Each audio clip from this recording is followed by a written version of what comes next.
सत्ता से अधिकांश राज्यों की भी सत्ता से बाहर होने पर यही कांग्रेस पार्टी खासकर दलितों, आदिवासियों व अन्य पिछड़े वर्गों के वोटों की खातिर आए दिन किस्म किस्म की नाटकबाजी करती रहती है।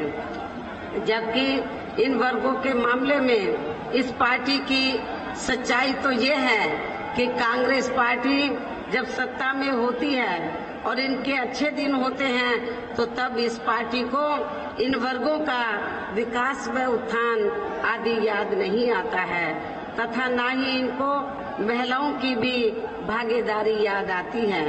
इतना ही नहीं बल्कि इस पार्टी के बाद खासकर यहाँ उत्तर प्रदेश में सपा व बीजेपी आदि की बनी सरकार में भी यूपी की जनता हर मामले में व हर स्तर पर काफी ज्यादा दुखी रही है।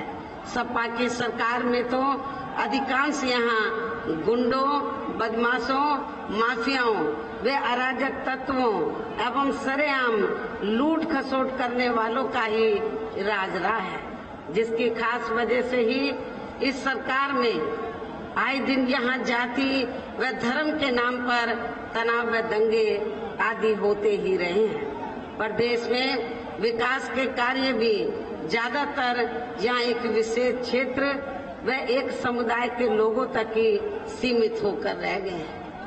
खासकर दलितों व अति पिछड़े वर्गों के मामले में हर स्तर पर हमें इनका सोतेला रवैया ही देखने के लिए मिला है। जब समाजवादी पार्टी पावर में थी तो खासकर दलितों व अति पिछड़े वर्गों के मामले में हर स्तर पर हमें इनका सोतेला रवैया ही देखने के लिए मिला है। इसके साथ ही इनके संतों, गुरुओं व महापुरुषों आदि को सम्मान देना तो सपा सरकार में इनके संतों, गुरुओं व महापुरुषों आदि को सम्मान देना तो बहुत दूर की बात रही, बल्कि इनका अधिकांश अनादर ही किया गया है, जिसके अनेकों उदाहरण आप लोगों के सामने हैं। जैसे मैं आप लोगों को ये बताना चाहती हूँ कि जब यूपी में समाजवादी पार्टी की सरकार थी तो सपा सरकार जो अपने आज जो चुनाव के समय में, अभी तो उनकी सरकार नहीं है, लेकिन आज समाजवादी पार्टी ये जो जगह जगह ये कहती है और महापुरुषों का भी अनादर हुआ है। जैसे आप लोगों को मैं ये बताना चाहती हूँ कि जब समाजवादी पार्टी सत्ता में थी तो सपा सरकार में SC/ST का सरकारी ठेकों में आरक्षण खत्म कर दिया गया। जब BSP पावर में थी, इंडिया में पहली BSP की सरकार थी जिस सरकार ने तो SC/ST का सरकारी ठेकों में आरक्षण की व्यवस्था की थी। लेकिन जैसे ही समाजवादी पार्टी पावर में आई तो समाजवादी पार्टी की सरकार ने SC/ST का सरकारी ठेकों में आरक्षण खत्म कर दिया। पदोन्नति में आप लोगों को मालूम है कि जब पदोन्नति में आरक्षण का बिल पार्लियामेंट में आया तो समाजवादी पार्टी के सांसदों ने इस बिल को फाड़ दिया था और इस बिल को पास नहीं होने दिया। SC/ST के छात्रों का विदेश जाकर पढ़ाई करने की योजना को समाजवादी पार्टी की सरकार ने खत्म किया। पंचशील नगर का नाम बदलकर हापुड़ कर दिया गया। ये भी मैं बताना चाहती हूँ हापुड़ जिले के लोगों को, पंचशील नगर का नाम बदलकर हापुड़ कर दिया गया। संत रविदास नगर का नाम बदलकर भदोई कर दिया गया सपा सरकार में। भीमनगर का नाम बदलकर संबल कर दिया। छत्रपति शाहूजी महाराज मेडिकल कॉलेज का नाम बदलकर किंग जॉर्ज मेडिकल कॉलेज कर दिया। मान्यवर श्री कांशीराम जी कृषि विश्वविद्यालय बांदा का नाम बदल दिया गया। मान्य कोर्ट के निर्णय की आड़ में अनुसूचित जाति जनजाति के कर्मचारियों का गलत तरीके से डिमोशन किया गया। सपा सरकार में ही अनुसूचित जाति जनजाति के छात्रों का शून्य शुल्क पर प्रवेश समाप्त कर दिया। अनुसूचित जाति जनजाति के छात्रों की शुल्क प्रतिपूर्ति पर 60% की बाध्यता लगाकर उनकी छात्रवृत्ति रोकने का काम किया गया। मान्यवर श्री कांशीराम जी अरबी फारसी विश्वविद्यालय का नाम बदलने का काम सपा सरकार ने किया। लखनऊ के गोमती नगर में डॉक्टर भीमराव अंबेडकर पार्क जो बीएसपी की सरकार में बनाया गया था, उसका नाम बदलकर जनेश्वर मिश्र पार्क कर दिया गया। ये सपा सरकार का कारनामे हैं। सरकारी भूमि आवंटन में SC/ST को मिलने वाली प्राथमिकता को खत्म कर दिया गया। SC/ST की भूमि खरीद को लेकर नया संशोधन लेकर आए, जिसमें बिना डीएम की अनुमति के कोई भी उनकी जमीन खरीद सकता था, जिससे इन कमजोर वर्गों की जमीन को हथिया लिया जा सके। ये है अंबेडकर, ये है समाजवादी पार्टी के मुखिया श्री अखिलेश यादव के अंबेडकरवादी सोच है। आप लोग समझ सकते हैं कि सपा सरकार में किस तरीके से वीकर सेक्शन की उपेक्षा की गई है। इसी प्रकार भाजपा सरकार की भी नीतियां व कार्यशैली अधिकांश यहाँ जातिवादी, पूंजीवादी एवं आरएसएस के संकीर्ण एजेंडे को ही लागू करने पर टिकी रही हैं, जिससे प्रभावित एवं शिकार हुए लोगों का इस सरकार में सही से विकास व उत्थान आदि नहीं हो सका है। साथ ही इनका हर स्तर पर काफी ज्यादा उत्पीड़न भी किया गया है। धर्म के नाम पर हमेशा या तनाव व नफरत आदि का वातावरण ही बना रहा है।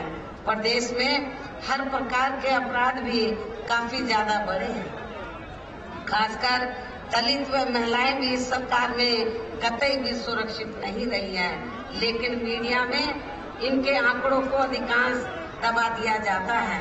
इसके अलावा प्रदेश में गरीबों, मजदूरों, बेरोजगारों व अन्य मेहनतकश लोगों के साथ साथ दलितों, आदिवासियों, अन्य पिछड़े वर्गों, मुस्लिम एवं अन्य धार्मिक अल्पसंख्यक समाज के लोगों के हित व कल्याण के लिए वर्षों से जो भी यहाँ सरकारी योजनाएं चल रही थी, तो उनका भी इन्हें सरकार में सही से पूरा लाभ नहीं मिला है। वर्तमान भाजपा सरकार में इसका सही से पूरा लाभ नहीं मिला है। खासकर दलितों व पिछड़ों को आरक्षण का भी पूरा लाभ नहीं मिल सका है, क्योंकि इन्होंने मतलब भारतीय जनता पार्टी की सरकार ने यहाँ बड़े बड़े सरकारी कार्य ज्यादातर प्राइवेट सेक्टर के जरिए ही कराए हैं, जिसमें इनके लिए आरक्षण की कोई भी व्यवस्था नहीं है। सरकारी नौकरियों में भी इनका आरक्षण का कोटा पूरा नहीं किया गया है। मुस्लिम व अन्य धार्मिक अल्पसंख्यक समाज के लोगों के साथ तो बीजेपी की सरकार में अधिकांश पक्षपात वाला रवैया ही अपनाया गया है। इतना ही नहीं, बल्कि इस बार बीजेपी की सरकार में अपर कास्ट समाज में से विशेषकर प्रबुद्ध वर्ग भी हर मामले में अपने आप को काफी ज्यादा उपेक्षित महसूस करता रहा है। इसके अलावा इनकी गलत आर्थिक नीतियों के कारण यहाँ गरीबी, बेरोजगारी व महंगाई आदि भी काफी ज्यादा बढ़ी है। खासकर चुनाव घोषित होने से पहले तो पूरे देश में डीजल, पेट्रोल व रसोई गैस आदि की आए दिन बड़ी कीमतों ने तो जनता की काफी ज्यादा मुश्किलें बढ़ाई हैं, और ऐसा लगता है चुनाव खत्म होने के बाद पुनः इनकी कीमतें बढ़ा दी जाएंगी। इसके साथ साथ उत्तर प्रदेश सहित पूरे देश के किसान भी केंद्र सरकार की गलत नीतियों के कारण काफी ज्यादा दुखी व परेशान भी रहे हैं और अभी भी परेशान हैं। प्रदेश में बेरोजगार लोगों को रोजगार नहीं मिलने के कारण ही ज्यादातर इनको इस सरकार में भी पलायन करना पड़ा है। कांग्रेस की आप लोगों को मालूम है कि आजादी के बाद लंबे अरसे तक कांग्रेस सत्ता में रही। यहाँ रोटी रोजी के साधन नहीं मिले, रोटी रोजी के लिए लोग पलायन करके चले गए, और उसके बाद जब चाहे सपा पावर में आई हो, चाहे बीजेपी पावर में वर्तमान में चल रही है, तो इन सभी पार्टियों की सरकारों में रोटी रोजी के लिए यहाँ पर जो बेरोजगार लोग हैं उनको पलायन करना पड़ा है, क्योंकि जब यहाँ की सरकारों ने रोटी रोजी के साधन नहीं दिए तो उनको पलायन करना पड़ा। यूपी में बहुजन समाज पार्टी की ही अकेली एक ऐसी सरकार थी कि इस सरकार में ना तो लोग पलायन करके गए बेरोजगार लोग, बल्कि जो दूसरे राज्यों में रोटी रोजी के लिए चले गए थे वो भी वहाँ से पलायन करके अपने नेटिव स्टेट में, अपने खुद के प्रदेश में इधर वो आ गए थे। इस प्रकार से इन सभी विरोधी पार्टियों की रही सरकारों में शुरू से ही यहाँ यूपी की जनता काफी ज्यादा दुखी व परेशान रही है। विशेषकर कोरोना महामारी के दौरान तो इन सभी की हालत और भी ज्यादा खराब हो गई है।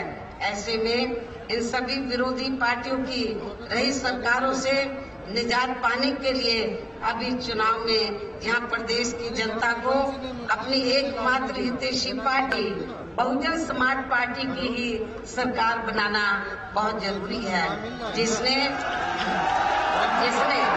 अपने चारों रहे शासनकाल के दौरान बिना पक्षपात वे भेदभाव आदि के यहाँ कमजोर एवं उपेक्षित वर्गों के लोगों के साथ साथ सब समाज में से गरीबों, मजदूरों, बेरोजगारों, किसानों, व्यापारियों, कर्मचारियों, वकीलों एवं अन्य मेहनतकश लोगों के साथ ही युवाओं, छात्रों, महिलाओं व बुजुर्गों आदि के भी विकास एवं उत्थान के लिए अनेकों ऐतिहासिक व महत्वपूर्ण कार्य किए हैं। वो कार्य फिर से जब हमारी सरकार बन जाएगी तो वो कार्य फिर से यहाँ शुरू किए जाएंगे। इसके अलावा बीएसपी की रही सरकार में दलित एवं अन्य पिछड़े वर्गों में जन्मे अपने महान संतों, गुरुओं व महापुरुषों आदि को भी विभिन्न रूपों में पूरा आदर सम्मान दिया गया है। जब बीएसपी यहाँ पावर में रही, जिनकी यहाँ सभी विरोधी पार्टियों की रही सरकारों में काफी ज्यादा उपेक्षा की गई है, लेकिन इनके सम्मान में जब बीएसपी पावर में आ जाएगी, उन्हें पावर में आ जाएगी तो फिर इनके सम्मान में आगे भी कोई कमी नहीं आने दी जाएगी। इसके साथ साथ बीएसपी की सरकार में पूर्व की तरह ही यहाँ सभी वर्गों, धर्मों व विभिन्न क्षेत्रों में लगे लोगों के हितों में भी फिर से ऐतिहासिक कार्य किए जाएंगे। प्रदेश में विशेषकर गरीबी व बेरोजगारी आदि को दूर करने के लिए जरूरी कदम उठाए जाएंगे और ये हमारी सरकार का इस बार भी फिर से मुख्य एजेंडा होगा। पश्चिमी यूपी के लोगों को मालूम है कि जब मेरी सरकार थी और पुलिस में भर्ती हुई और विभिन्न विभागों में भर्ती हुई तो बड़े पैमाने पर पूरे उत्तर प्रदेश में जो नव युवक लोग थे बेरोजगार, उनको रोटी रोजी के साधन मिले। आपके पश्चिमी यूपी में पुलिस विभाग में हमारे जाट समाज के लोगों को मालूम है कि बिना किसी रिश्वत के उनकी बड़े पैमाने पर भर्ती की गई। आगे भी इनका पूरा ध्यान रखा जाएगा। साथ ही किसी भी मामले में जब हमारी पार्टी पावर में आ जाएगी तो सत्ता में आने के बाद तो फिर किसी भी मामले में किसानों को भी निराश नहीं होने दिया जाएगा। हमारे किसान भाइयों को मालूम है कि जब बीएसपी पावर में थी तो हमने यूपी में तो गन्ना किसानों का जो बकाया पड़ा था वो इनको दिया, इनको उचित दाम दिया और खेती करने के लिए जो उनकी जरूरतें थी, साधन थे, वो भी हमने सस्ते दामों सस्ते मुहैया कराए इनको। ये भी हमारे किसान भाइयों को मालूम है। और पश्चिमी यूपी के किसान तो आज याद करते हैं कि जब बीएसपी पावर में थी तो हमें गन्ने का पूरा दाम मिलता था, बकाया पूरा हमको मिल गया था। मेरे ख्याल 5 साल में भारतीय जनता पार्टी की सरकार ने तो गन्ने का जो दाम है मेरे ख्याल वो बराबर नहीं बढ़ाया है, इसलिए किसान बड़े निराश हैं। लेकिन जब बीएसपी पावर में आ जाएगी तो किसानों को निराश नहीं किया जाएगा।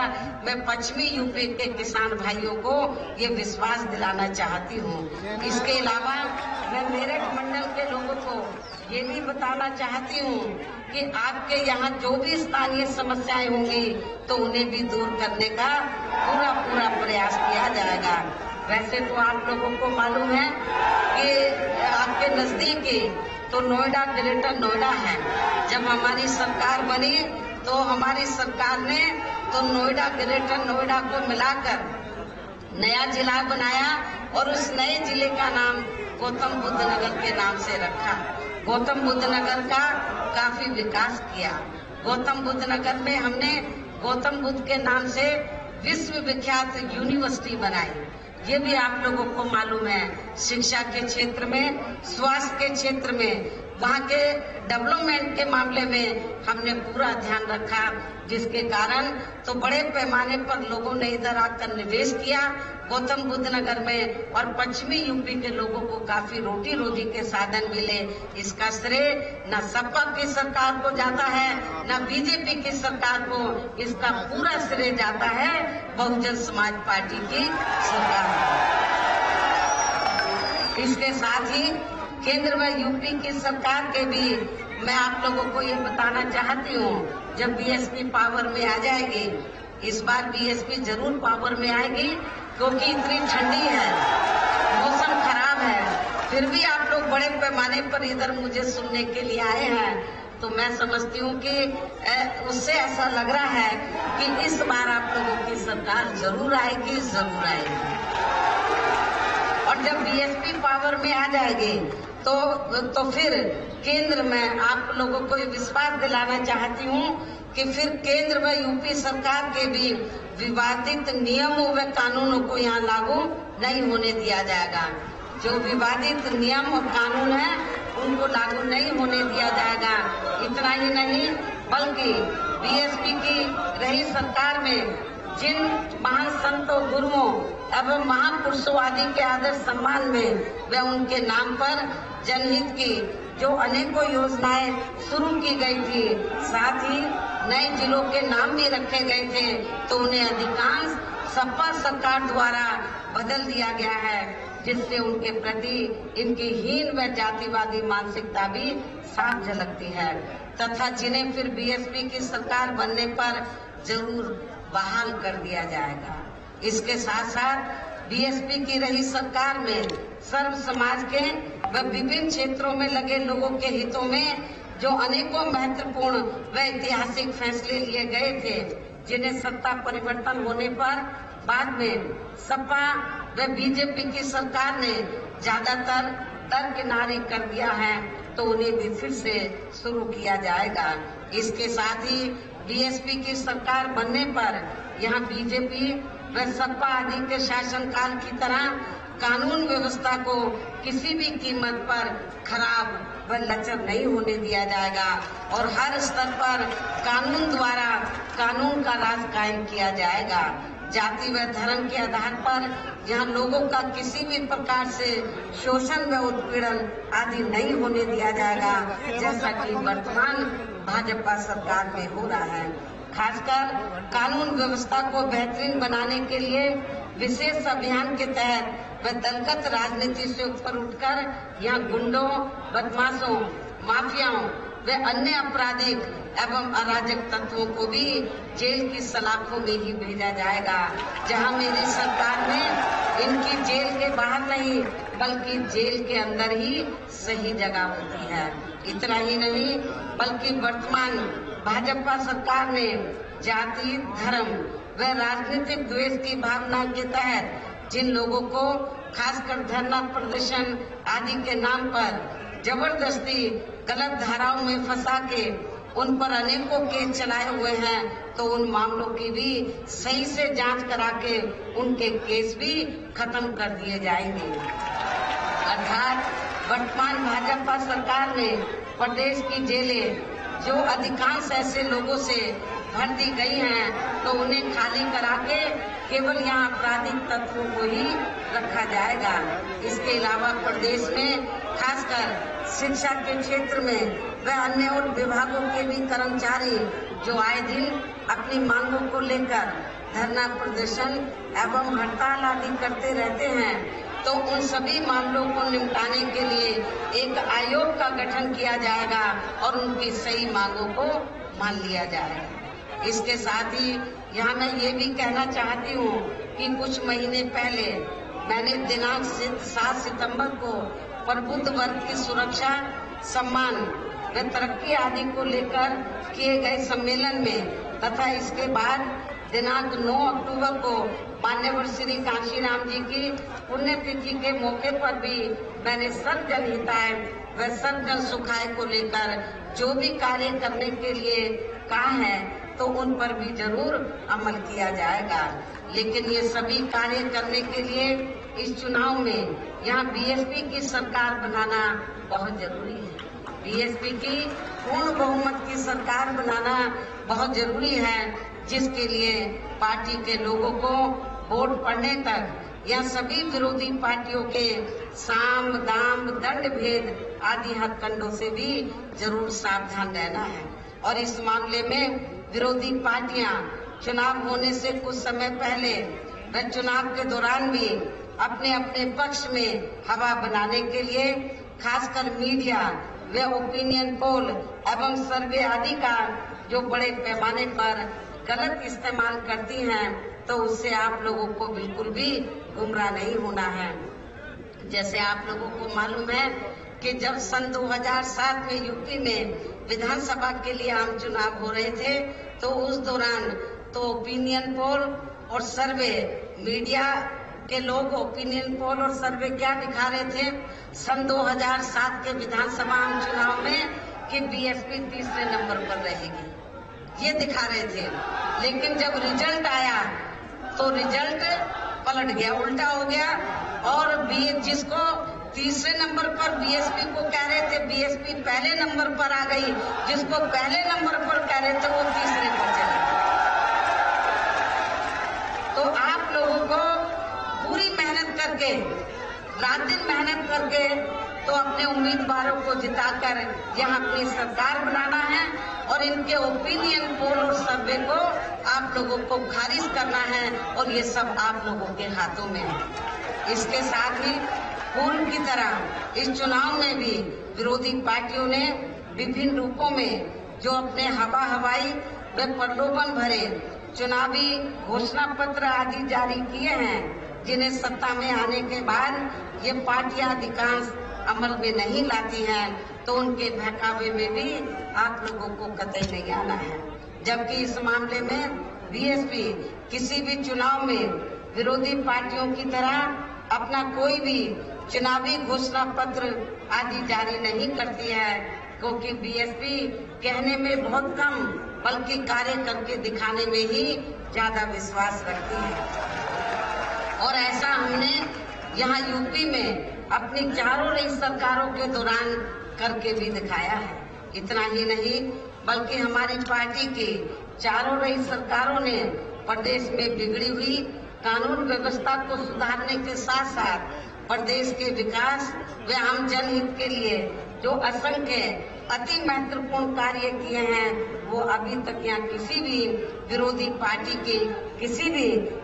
पार्टी की सरकार ने नहीं किए हैं, बल्कि ज्यादातर उन्हीं ही कार्यों के नाम व स्वरूप आदि बदलकर अब विरोधी पार्टियों की सरकारें उन्हीं को ही भुनाने में लग रही हैं। और इस मामले में आप लोगों को ये मालूम है कि बीएसपी की रही सरकार गौतम बुद्ध नगर के जेवर क्षेत्र में ताज इंटरनेशनल एयरपोर्ट व एविएशन हब एवं नोएडा से बलिया तक 8 लेन की गंगा एक्सप्रेसवे आदि परियोजनाओं के द्वारा यूपी में रोजगार व विकास को नया आयाम दे रही थी जब बीएसपी की सरकार थी, आप लोगों को मालूम है। लेकिन इनकी पूरी तैयारी के बावजूद भी उस समय की हमारी पूरी तैयारी हो गई थी, जेवर एयरपोर्ट बनाने का भी, एविएशन हब का भी, और ये बलिया तक 8 लेन की जो गंगा एक्सप्रेस वे वो भी सब पूरी तैयारी हो गई थी, पूरा प्रारूप तैयार हो गया था। लेकिन इनकी पूरी तैयारी के बावजूद भी उस समय केंद्र में कांग्रेस पार्टी पावर में थी। हमने उधर फाइल भेजी, लेकिन कांग्रेस ने उसमें अड़ंगा लगाकर तो इन कामों को नहीं होने दिया। हमारा सहयोग करने की बजाय असहयोग का कार्य किया। पहले सपा व अब भाजपा सरकार का कार्यकाल गुजरने के बाद हमारी पार्टी जब सत्ता से बाहर हो गई, उसके बाद सपा पावर में आई, बीजेपी पावर में आई। पहले सपा और वह अब भाजपा सरकार का कार्यकाल गुजरने के लगभग एक दशक बाद इन महत्वाकांक्षी योजनाओं का शिलान्यास हुआ है। केवल शिलान्यास हुआ है, जबकि विकास के ऐसे कामों को समय से शुरू होकर अब तक पूरा भी हो जाना चाहिए था। किंतु अब चुनाव के समय इनकी नींव रखे जाने पर सरकार की नीयत व नीति पर शक उठाना स्वाभाविक है। ये केवल इनके चुनावी हथकंडे हैं, इसके सिवाय कुछ भी नहीं है। केवल ये शिलान्यास करते हैं, घोषणाएं करते हैं और काम को जमीनी तौर पर अमली जामा नहीं पहनाते हैं। और ये जो मैंने कुछ कामों का जिक्र किया, जो बड़े बड़े काम थे और इससे बड़े पैमाने पर पश्चिमी यूपी के लोगों को रोटी रोटी के साधन मिल जाते। ये जो यदि उस समय सेंटर में कांग्रेस की सरकार इन कार्यों में रोड़े नहीं लगाती तो मेरे ख्याल ये सारे काम शुरू हो जाते और पश्चिमी यूपी के लोगों को बड़े पैमाने पर यहाँ रोटी रोटी के साधन मिलते। लेकिन कांग्रेस ने ऐसा नहीं किया और बाद में सपा और भारतीय जनता पार्टी की सरकार भी केवल वो फाइलें घुमाती रही। और जब अब चुनाव नजदीक आ गया, यूपी का जैसे ही चुनाव नजदीक आने वाला था तो केवल फॉर्मेलिटी पूरी करके कि हम शिलान्यास करके हम ये बना रहे हैं वो बना रहे हैं, लेकिन किया कुछ नहीं। यदि इनकी नीयत साफ होती तो 5 साल के अंदर ये सारा काम हो जाना चाहिए था, जो नहीं हुआ है। इन्हीं जरूरी बातों के साथ ही अब मेरा यही कहना है कि आप लोगों को इस चुनाव में अपने हित व कल्याण के लिए या फिर से यूपी में बीएसपी की सर्वजन हिताय व सर्वजन सुखाय की नीतियों पर आधारित सरकार बनाना बहुत जरूरी है। और इसके लिए पार्टी के लोगों को वोट पड़ने वाले दिन कोरोना नियमों का भी पालन करते हुए सबसे पहले सुबह उठते ही व समय से अपने अपने पोलिंग बूथों पर अपना वोट डालने के लिए जरूर जाना है। इसके साथ ही आपका वोट अन्य कोई व्यक्ति ना डाल सके, इसका भी आप लोगों को खुद ही ध्यान रखना है। इसके साथ साथ अपनी पार्टी का कोई भी वोट पड़ने से ना रह जाए तो उसका भी पार्टी की हर पोलिंग बूथ की कमेटी को विशेष ध्यान रखना है। और अब मेरी बीएसपी के लोगों से यही अपील है कि पार्टी ने यहाँ के मेरठ मंडल में जिन भी विधानसभा की सीटों पर अपनी पार्टी के उम्मीदवारों को चुनाव के मैदान में उतारा है, जो यहाँ आप लोगों के बीच में यहाँ मौजूद हैं। हमारे मेरठ मंडल के बीएसपी के प्रत्याशी तो यहाँ आपके सामने इधर मंच पर मौजूद हैं।